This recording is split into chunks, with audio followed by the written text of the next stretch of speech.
Welcome to the live stream for Climate Assembly UK's first online weekend.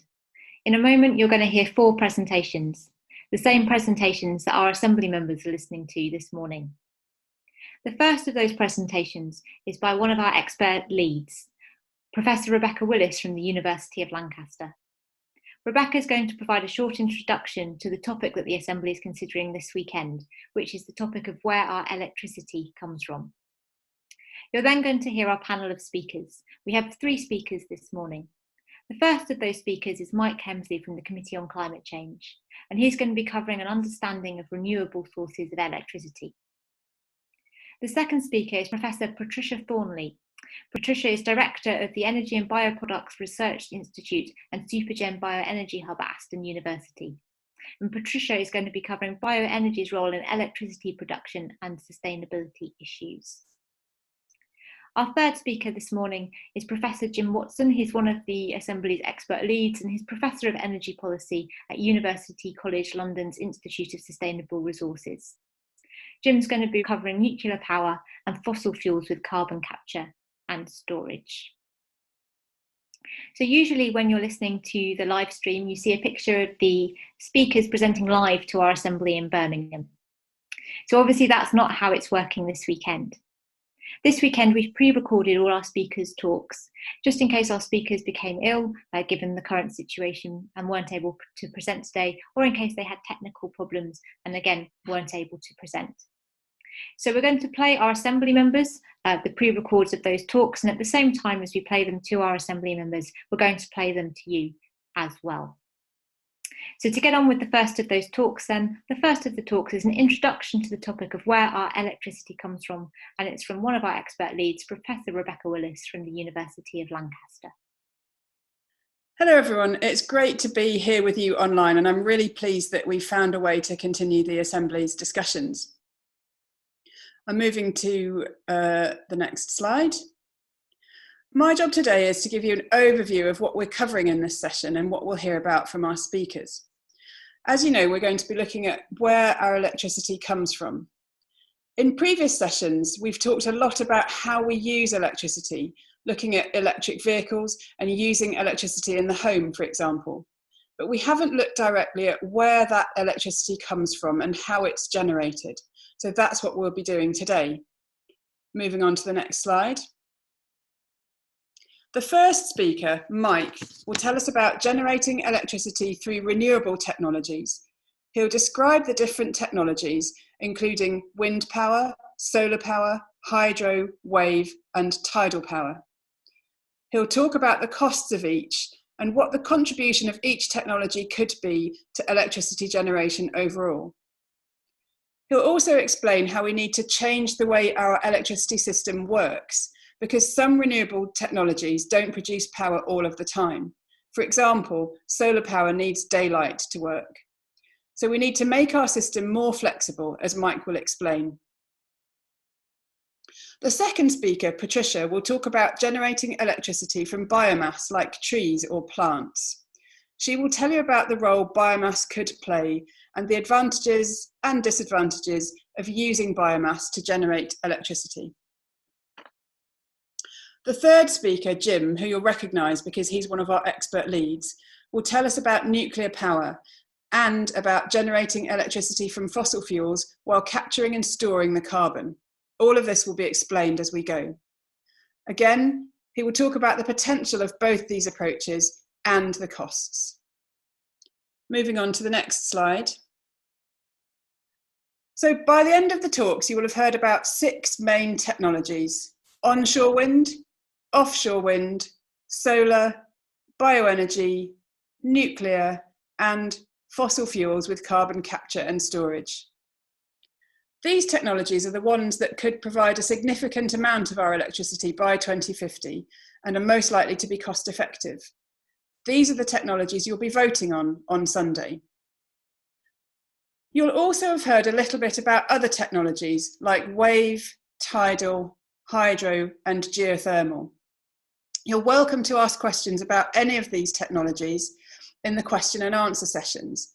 and there'll be space on the ballot papers when it comes to voting for you to express your views on these other technologies if you want to, and that will be recorded in the Assembly report. So thanks very much. I'm going to hand back to Sarah now. Moving on then to our panel of speakers, and the first speaker on the panel this morning is Mike Hemsley from the Committee on Climate Change, talking about an understanding of renewable sources of electricity. Hello, I'm Mike Hemsley from the UK's Committee on Climate Change. It's great to be with you today to tell you about one of my favourite topics. You've heard from some of my colleagues already, but today I'm going to be talking about the UK's electricity system and renewable electricity. I've been at the CCC for 6 years now, focusing on how to reduce emissions from the UK's electricity system in the lowest cost way. So moving on to slide 2 for an overview of what we'll cover today. So first of all, what do I mean by renewable electricity? So I mean electricity which isn't from fossil fuels, such as coal and gas, and electricity that isn't from nuclear power. And these will be covered in a different session. So what we're going to cover today are different types of renewable electricity. So variable renewables, that's wind and solar mostly. That's where their output changes because of the weather, but also other types of renewables as well. We're going to look at the technology costs and the potential scale of some of these technologies for the UK, and how system design might need to change in a low carbon world as well. So moving on to slide 3 for an overview of low carbon electricity options. So the key thing about electricity is that we need to produce almost exactly the same amount of electricity that we use at all times. So if I switch on a light in my home, somewhere that's noted, and something turns on or increases output so that my light can be as bright as I want it to be. Now this table notes what types of low carbon electricity we could have in the UK, the role they play in the UK's electricity system, and their current share of the system. Not all of these technologies are renewable technologies. All the technologies that aren't renewables will be covered in a later session by Jim Watson. Although bioenergy is a renewable source of electricity, this will be covered in a later presentation by Patricia Thornley. So looking at the table now, and in the second column, we have technologies that are available some of the time. That's the title of the column. So these technologies produce electricity when the wind is blowing, when the sun is shining, or when the tides are coming in and out. But that varies according to the weather, which is why I call them variable renewables. So they're good when they're there, but you can't rely on them for constant supply. These technologies were 1/4 or 26% of electricity generation last year. This was mostly from wind, as well as some solar and hydro. And there is potential for wave and tidal power to play a role in the future. So next up, in the third column, are technologies that run all of the time. Generally, this is a good thing. Constant supply means it's often cheaper for operators to produce their power, but this means that they can't flexibly reduce or increase their output according to what the system might need, which means they're slightly less useful to the system than technology that can change their output. These technologies produced around 1/3 or 31% of the UK's electricity last year. This was mostly from nuclear power, but also from large-scale bioenergy. And other technologies could play a role here. So you could use natural gas in combination with carbon capture and storage, which is called CCS on this slide, or other technologies such as geothermal energy, which I'll cover slightly later. So now looking at the last column on the right-hand side, we have what I call flexible gas generation. And this is really useful because it's available when you need it. It can increase or decrease output in a matter of seconds, which is really helpful for the system. Currently doing this on the system is high carbon gas and coal, and it's quite a big proportion of the system, just under half or 43%. But to be low carbon, you'd have to capture the emissions from burning the gas in a process called carbon capture and storage, and then bury the emissions underground, or use a gas without any carbon in it in the first place, such as hydrogen. And we don't currently have any power stations that do that in the UK. So moving away now onto slide 4, focusing on the variable renewables that are available some of the time. So these are the cheapest source of electricity in the UK, because although there's a cost to build the wind turbines or the solar panels or the turbines that you put in rivers or in the sea, once you've built them, the fuel is free because it's sun, it's wind, or it's water, and they're all naturally available in the UK. So let's go through each one in order, including what their current status is, how much of a role they could play in the future, and their costs. starting with onshore wind. So this has grown from nothing to around 10% of electricity in the last 10 years, particularly up until around 2017, when the government stopped offering contracts to it because they were concerned about public acceptability. There's currently around 8,500 turbines installed in the UK, and there's potential for probably around 10 times that much overall, though people may not want to cover that much land in wind turbines, and that's a decision that needs to be made. The cost is about the same or cheaper than higher carbon electricity, and the cost of this technology continue to fall.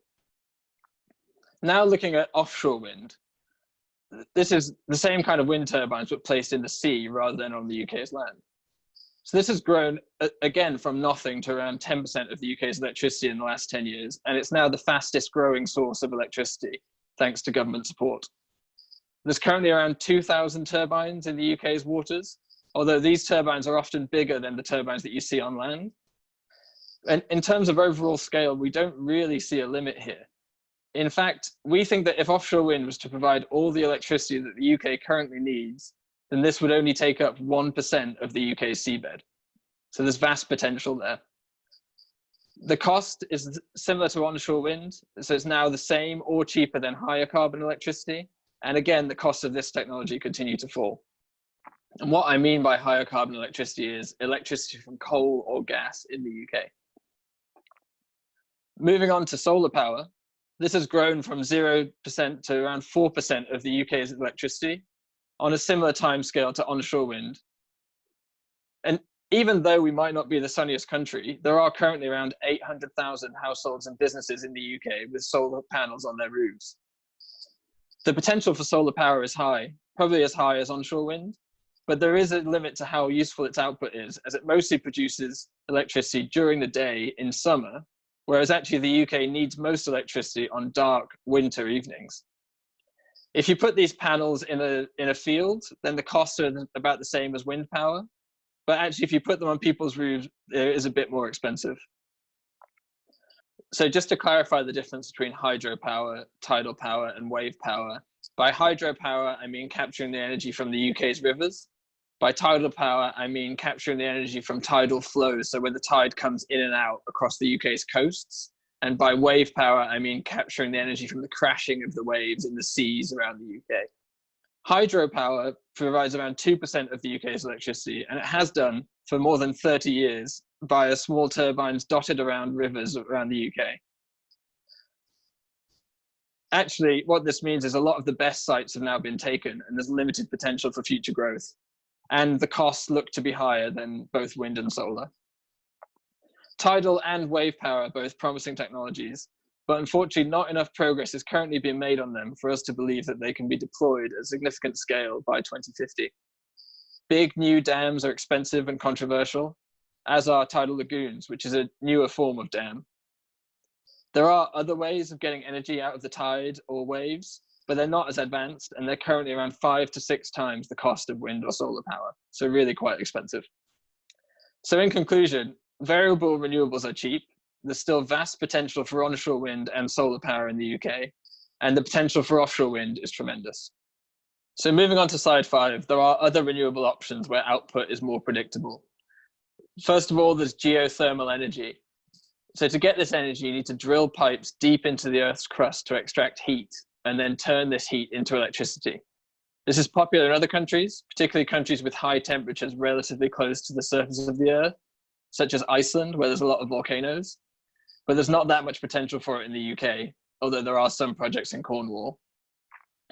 Another technology that can play a similar role in the system is bioenergy, including waste to energy. And this is a renewable source of electricity, but this is going to be covered in a later presentation. So moving on to slide 6 now to talk about how the design of the UK's electricity system needs to change in a low carbon world.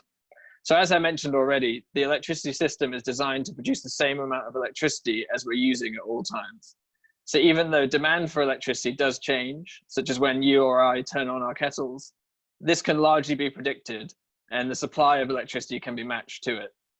But this becomes more difficult with variable renewable energy, as there may be times where it's not windy or not sunny, or actually the opposite, where there's too much energy for the system to cope with.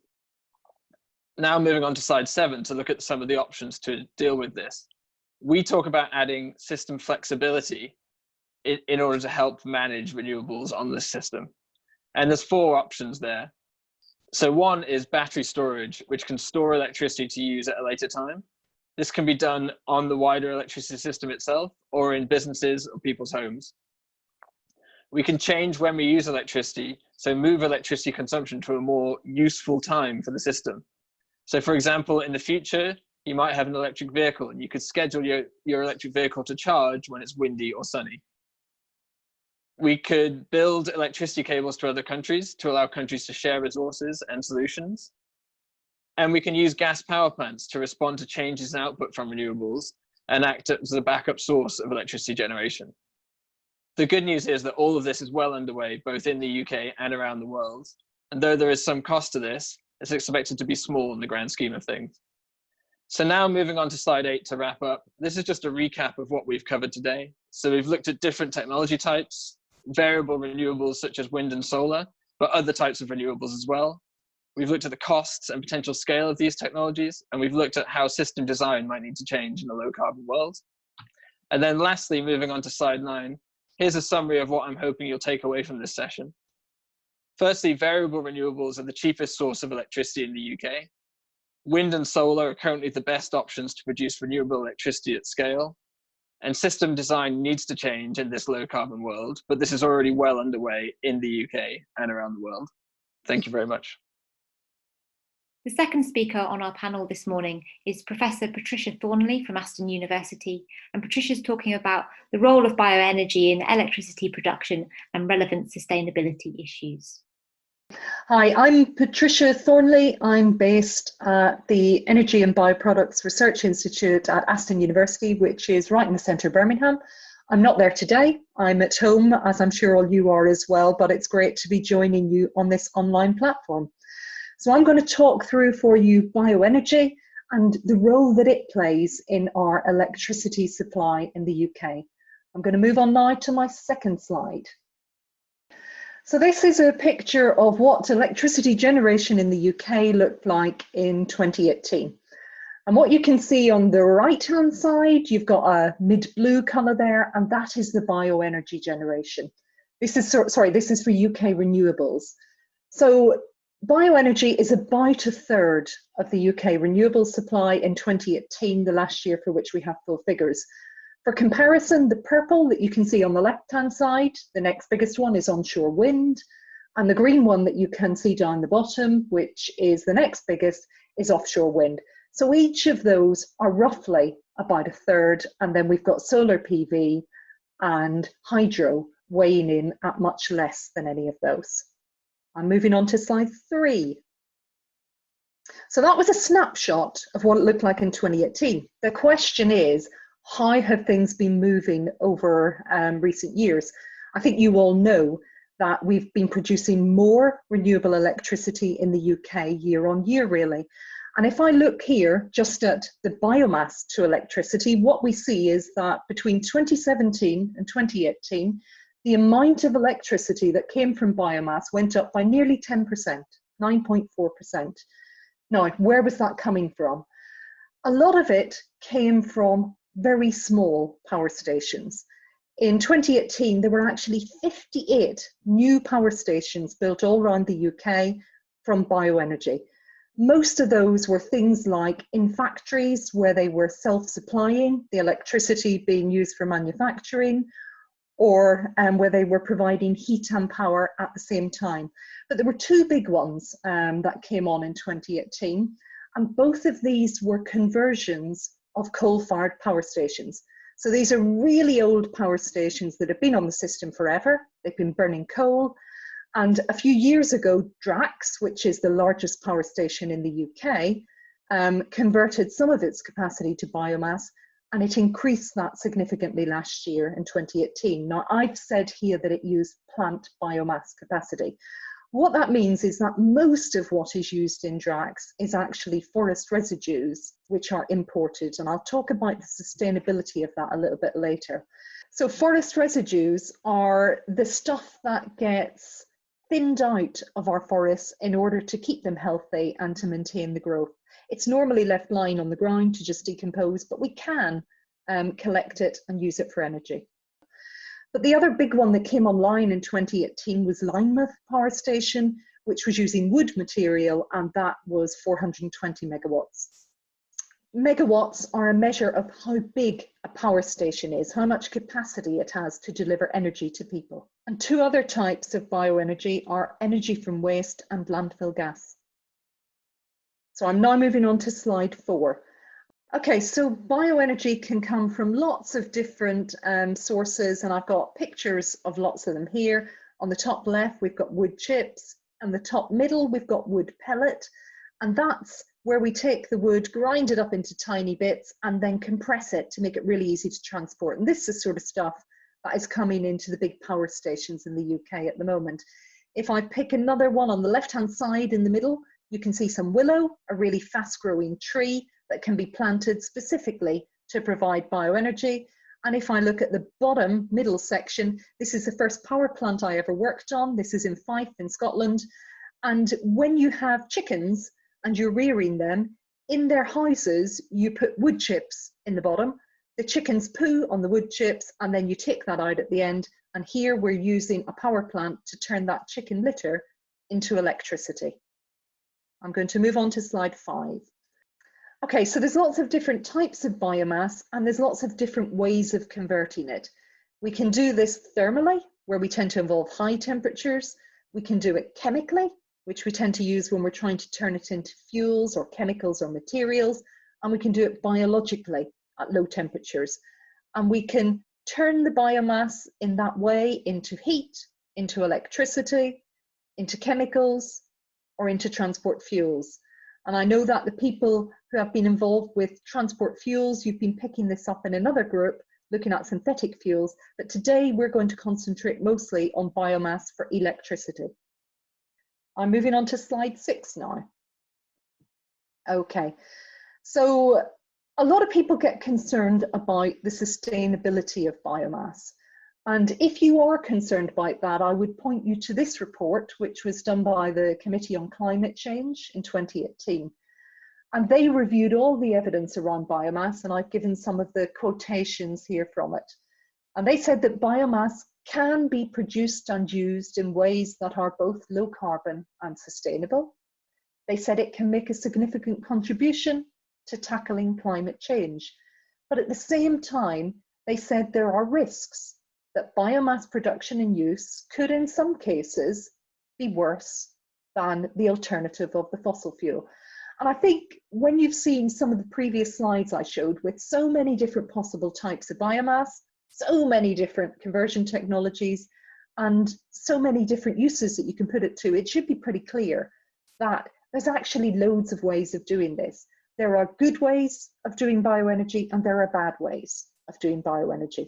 And so getting the right balance is really, really important here. And it's really important that people know what they're doing and that this is properly regulated. I'm going to move on now. Okay, so when we look at the potential role of biomass, we reckon that in the UK, with just UK grown resource, we could provide about 45% of the UK energy demand. Now, that's more than just electricity. Biomass can provide electricity, but it can also provide heat, or it can be turned into fuels. So when we look at this, my personal opinion is that probably about 10% of our electricity should be coming from biomass, and the rest should be going into heat and fuels. The reason I would limit that to around about 10% is that there are other ways of producing electricity. You've got wind, you've got PV, you've got the stuff that I showed you earlier. And it doesn't make sense to use all the biomass for electricity when there aren't other ways of producing the chemicals and the materials that we need, because biomass is the only source of renewable carbon on the planet. Also, biomass can produce high-grade heat. I'm moving to slide 8. So when we look at sustainability, it's about more than just carbon. And what I've plotted here is 36 different things to do with sustainability, including things like air quality, job creation, a whole host of stuff. The blue circle is looking at fossil fuel oil. And the idea here is that if things get more sustainable, then that circle is stretched. I've shown a purple splodge on top of that, which is biodiesel. And for some things, the purple splodge is more sustainable. You can see for about half a dozen of them, it's actually stretched out and got bigger, but other things have got worse. And there are always going to be trade-offs here.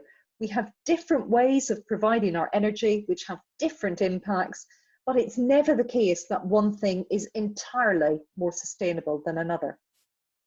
I'm moving on to slide 9. One of the other really contentious things about bioenergy is its carbon balance. And this is captured here in a comparison between coal and the example I have here, let's say straw. And the point is that when we take coal and we burn it, we send carbon dioxide up into the atmosphere. When we take straw and we burn it, we send carbon dioxide up into the atmosphere. And both of those amounts of carbon dioxide in the atmosphere cause climate change. Okay? So it is true that when we release the carbon in biomass to atmosphere, we are contributing to climate change. However, what it's important to realize here is where that carbon came from. And that's what you can see in the bottom half of this picture. It's a cycle. So as we've said, the key point is that the straw absorbed carbon dioxide when it grew. So this isn't carbon dioxide that's been locked up for 150 years, now being re-released and causing climate change. This is carbon dioxide that got removed from the atmosphere last year, now being put back again. I always draw a comparison here between the difference between my savings account and my current account. And when I'm releasing coal and the carbon dioxide from that into the atmosphere, it's like raiding my savings account that I put away for a rainy day. I'm releasing the carbon stocks in a fairly frivolous manner to the atmosphere and causing havoc. But when I do this with biomass, it's more like my current account, because that stuff has come from the atmosphere relatively recently and I'm just returning it back again, and I know I'm going to get more coming in again next year. So it's like I'm simply topping up the seesaw of carbon coming in and out of the planet with my biomass. And if I can get energy out of that at the same time, then that's a good thing. I'm not, with biomass, contributing to the long-term increase in carbon that we associate with climate change. And that's my final slide. More information at this website, or more pictures from the comic that I used in the previous at this one. Thank you. Our final speaker this morning is Professor Jim Watson from University College London's Institute of Sustainable Resources. Jim's going to be covering nuclear energy and fossil fuels with carbon capture and storage. Okay, so I'm going to talk about two sets of low carbon electricity options. First, nuclear power, and second, fossil fuels with carbon capture and storage. So I'm going to move on to slide 2 now.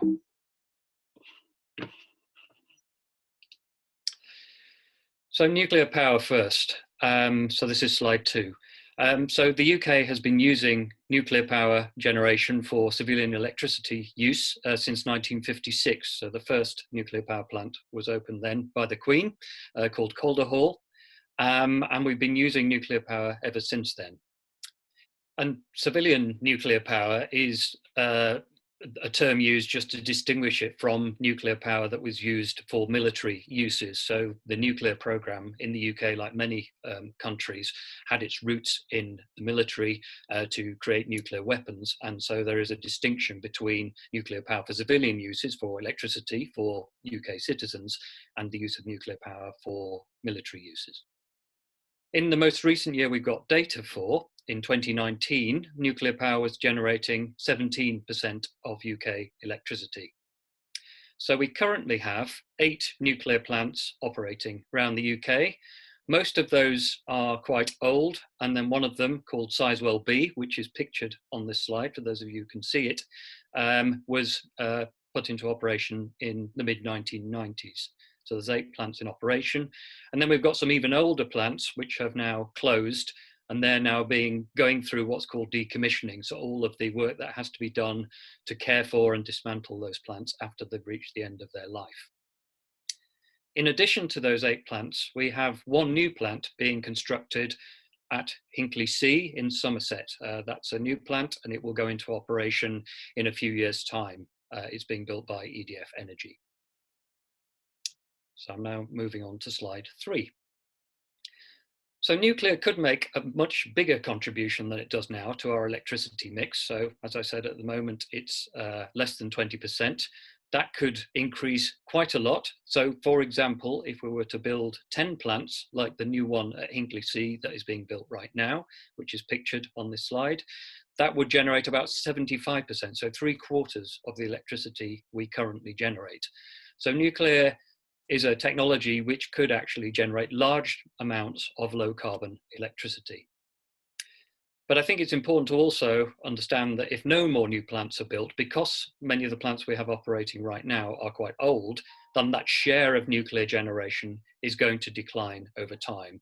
So if we fast forward to 2030, we will only have the new plant that's being built and Sizewell B, which was entered service in the 1990s. Those would be the only two left. So what are the things that might limit the amount of nuclear power we might build in the UK to help generate low carbon electricity? One limiting factor is cost. So nuclear power, as you perhaps can see from the picture here, is a very intensive technology in terms of the resources and the money that it needs to build it. Once you've built a nuclear power plant, they're actually very cheap to operate. So most of the money goes into constructing the plant. And at the moment, for the UK at least, the costs of building a new nuclear plant in the UK is perhaps about twice the amount that we would spend on building a new wind farm or a new large solar plant. And that's twice the amount per unit of electricity that it eventually generates when it's operating. So one of the big limiting factors is cost. That cost, of course, could come down if we build more of those plants and we have technological change. But the history shows that that's proven to be quite a difficult thing to do. So many countries have had quite a lot of difficulties with trying to make nuclear power cheaper and more cost effective. So that's one of the challenges. Other challenges include public acceptability. Historically speaking, in the UK and other countries, public opinion has been quite divided about whether nuclear power is seen as desirable or not. And part of that is to do with the cost, and part of it is also to do with waste management. So nuclear reactors generate nuclear waste, which has to be handled very, very carefully because some of which it's dangerous. And also that waste is active, it's radioactive for long periods of time. So it has to be looked after for a long period of time. So even when nuclear reactors have stopped operating, like some of the ones we have in the UK, money needs to be spent to manage that waste over a long period of time and find a safe way of managing and disposing of that waste. So I'm now going to move on to slide 4. So what about the future of nuclear power? Clearly, we could continue to build reactors using the technology I've shown you, the Hinkley C, the current large-scale technology, which is where nuclear power plants cost quite a lot of money, each one, but they do generate large amounts of electricity. But there are also other technologies now being developed by companies around the world, which are either use new types of technology or they make the technology much smaller. So small modular reactors, for example, take the technology we have now and they make it much smaller. And the idea is that you could make a lot of these reactors and perhaps make each one cheaper because you're making a lot of them, rather like when you build a lot of wind turbines or solar panels, the cost of each panel or turbine could be lower. Then there's also advanced modular reactors. They use very different ways of cooling the reactor, different types of fuel and so on. The timescales for these new technologies are uncertain. Certainly for the small modular reactors, the most ambitious companies think they could build one perhaps in the second half of this decade or 2030. We don't really know how much they're going to cost because nobody's built one yet at full scale, but they could offer some advantages over the current generation. So the picture there on slide 4 is just an artist's impression of one of the small modular reactor types that's being considered and developed by a private company, in this case in the United States.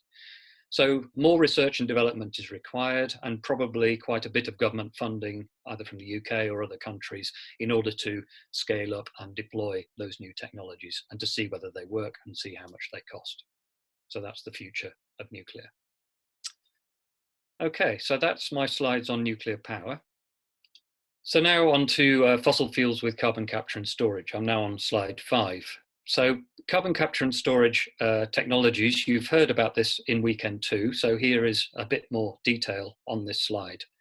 So carbon capture and storage involves basically capturing the carbon dioxide which is generated when we burn a fossil fuel to make electricity. So a fossil fuel such as coal or gas.